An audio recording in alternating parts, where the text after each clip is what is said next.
অনেকে আমাকে জিজ্ঞেস করেন সমুদ্রের মাঝে কেউ মারা গেলে তার কি অবস্থা হয়। এখন আমরা যে জাহাজে আছি, আমি সমুদ্রের যে অংশে দাঁড়িয়ে আছি, এটা আটলান্টিক মহাসাগরের একটা অংশ। আপনারা তো জানেনই, আমি বেশ কিছু ভিডিওতে বলেছি আমরা জাহাজ নিয়ে আটলান্টিক মহাসাগরের মধ্য দিয়ে এক জায়গা থেকে আরেক জায়গায় যাই। এখন আমাদের জাহাজে যদি আমি সিম্পল বেসিক ধারণা আপনাদের দেই, প্রথমেই হচ্ছে জাহাজে যে কয়েকজন মানুষই থাকে প্রত্যেকটা মানুষই ফিজিক্যালি ফিট। তার কারণ জাহাজে জয়েন করার আগে আমরা নিশ্চিত হয়ে স্বাস্থ্য পরীক্ষা করে তারপর জাহাজে জয়েন করে। এখন কথা হচ্ছে ফিজিক্যালি ফিট হলেই যে ঠিক থাকবে, মারা যাবে না, এটাও তো না। সব কিছুই তো আল্লাহর হাতে, আল্লাহ চাইলে যে কোনো কিছু করতে পারে। আর দ্বিতীয় হচ্ছে জাহাজে যখন আমাদের কাজ করতে হয়, আমাদের অনেক ঝুঁকিপূর্ণ কাজ করে সমুদ্রের মাঝে জাহাজ নিয়ে এক জায়গা থেকে আরেক জায়গায় যেতে হয়। তো বিপদ মৃত্যু যে কোনো সময় আসতে পারে, এটা কেউ কখনো বেঁধে ধরে রাখতে পারবে না। এখন যদি সমুদ্রে কেউ মারা যায় তখন কি করা হয়, আমি এই জিনিসটা আপনাদের বলি। এখন তো ভাই সমুদ্রে কেউ মারা তো হুট করে যাবে না, মারা যাওয়ার আগে আমাদের হয়তো বা কেউ অসুস্থ হবে, তার ট্রিটমেন্টের দরকার হতে পারে, তারপর না মারা যাওয়ার ব্যাপারটা থাকবে। এখন জাহাজ যখন সমুদ্রের মাঝে চলে, আমি আগে আপনাদের একটু বেসিক ধারণা দেই। পৃথিবীর প্রত্যেকটা জাহাজেই হসপিটাল থাকে, আমাদের জাহাজে হসপিটাল আছে। তো সেই হসপিটাল একবারে হাইফাই আইসিইউ সব কিছু থাকবে, এত ডিজিটাল না। তবে একটা মানুষকে ভালো হাসপাতালে নিয়ে যাওয়ার আগে যতটুকু নিরাপত্তা বা যতটুকু বেসিক ট্রিটমেন্ট দেওয়া দরকার সবটুকু ট্রিটমেন্টের ব্যবস্থা সেখানে থাকে। এখন যদি কেউ অসুস্থ হয়ে যায় অথবা কোনো বিপদের মুখে পড়ে, অথবা আমরা দেখি যে জাহাজে কোনো অ্যাক্সিডেন্ট ঘটে, তো তখন আমরা তাকে প্রাইমারি ট্রিটমেন্টটা দেই। আর জাহাজে তো ডাক্তার থাকে না, সেই ডাক্তার আসে কোথায় থেকে? জাহাজের একজন ডিউটি ইঞ্জিনিয়ার অফিসার থাকে, যাকে আমরা বেশিরভাগ জাহাজের সেকেন্ড অফিসার বলি।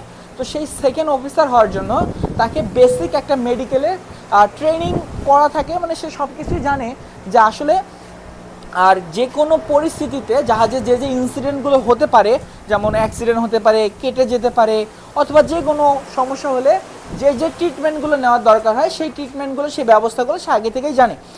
আমাদের জাহাজ যখন সমুদ্রের মাঝে যায়, যে আমরা যখনই যাই আমরা সবসময় কোনো না কোনো দেশের নিকটবর্তী হয়ে যাই। সমুদ্রের মাঝে দিয়ে গেলেও কাছাকাছি কোনো না কোনো দেশ থেকে হয়তো হতে পারে, কাছাকাছি বলতে 500-100 কিলোমিটার, 50-100 কিলোমিটার না হলেও নির্দিষ্ট দূরত্বে বা কিছু দূর দূরে। ধরুন আমি এখন যেখানে যাচ্ছি, যদি এক্সাম্পলের জন্য বলি, আমাদের উদ্দেশ্য মেক্সিকোতে যাওয়া, কিন্তু উদ্দেশ্য তো মেক্সিকোতে যাওয়া হলেও আমরা নেদারল্যান্ডের কাছাকাছি একটা অংশ দিয়ে যাচ্ছি। এখান থেকে ধরেন 500-600 কিলোমিটারের মাঝে নেদারল্যান্ড।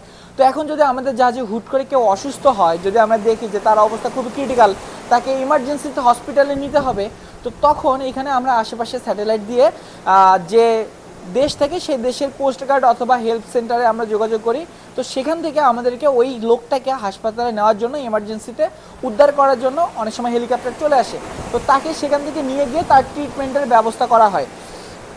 আজকে সমুদ্রের অবস্থাটা দেখেন, তো তার ট্রিটমেন্টের ব্যবস্থা করা হয়।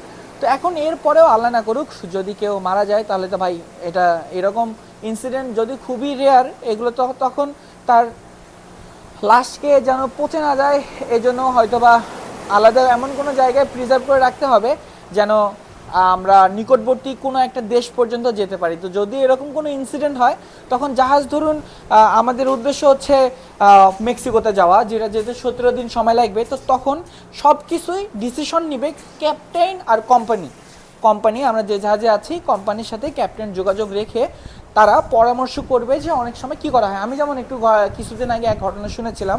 তো যখন কেউ মারা গেছে তখন জাহাজ উদ্দেশ্য ছিল এক দেশে যাওয়া, কিন্তু এরকম ইনসিডেন্ট হওয়ার পর জাহাজকে আর সে দেশে নিয়ে যায় না। তো ধরুন আমরা এখন নেদারল্যান্ডের অংশ দিয়ে কাছাকাছি দিয়ে এক দেশে যাচ্ছি, আমরা মেক্সিকোতে যাচ্ছি। তো যদি এই সময় আমাদের জাহাজে কেউ মারা যেত, তো তখন আমরা আর মেক্সিকোতে যেতাম না, যদি আগের ঘটনার মতো এরকম ঘটনা। যদিও আগেই বললাম এসব ডিপেন্ড করে কোম্পানি,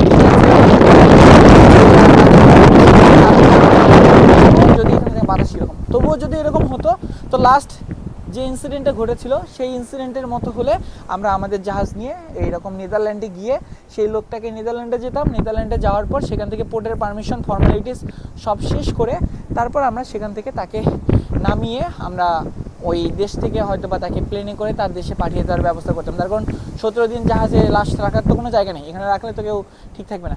এখানে আমি আপনাদের লুকিয়ে লুকিয়ে কথা বলছি একটা জিনিস দেখানোর জন্য। এখানে দেখেন একটা সিগাল যে থাকে, এই খুব সুন্দর করে এখানে আছে, আমি আপনাদের একটু দেখাই। হয়তোবা রেস্ট নিচ্ছে। ও কত সুন্দর সৃষ্টি না।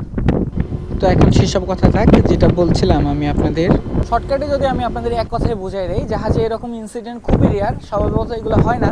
তো যদি কখনো এরকম কোনো কিছু হয় তাহলে এটা পুরোটাই ডিপেন্ড করে জাহাজের ক্যাপ্টেন আর কোম্পানির কী রকমের কথা হচ্ছে, কোম্পানি কী ডিসিশন নিচ্ছে, ক্যাপ্টেন কীভাবে সেটাকে কন্ট্রোল করছে। তো এর আগে যে ইনসিডেন্টগুলো হয়েছিল সেখানে প্রায় এই যে এমন জিনিসে দেখা গেছে যে এরকম যদি কোনো ইনসিডেন্ট হয় তখন জাহাজকে নিকটস্থ যে দেশ থাকে সে দেশে নিয়ে যাওয়া হয়, তারপর সেখান থেকে যে ডেড বডি থাকে সেটাকে তার বাসায় যেখানে যেভাবে পাঠানো দরকার সেই ব্যবস্থা সেখান থেকে করা হয়ে থাকে। তো আশা করছি এটা নিয়ে আপনাদের আর কোনো কনফিউশন নেই। এরপর আপনারা কোন বিষয় নিয়ে জানতে চান অবশ্যই আমাকে কমেন্টে জানিয়ে দেবেন। এতক্ষণ সাথে ছিলাম আমি হৃদয়। ফেসবুক, ইউটিউব, টিকটকে গিয়ে সার্চ করে দিতে পারেন হৃদয় দ্য সেলার লিখে। ধন্যবাদ, আসসালামু আলাইকুম।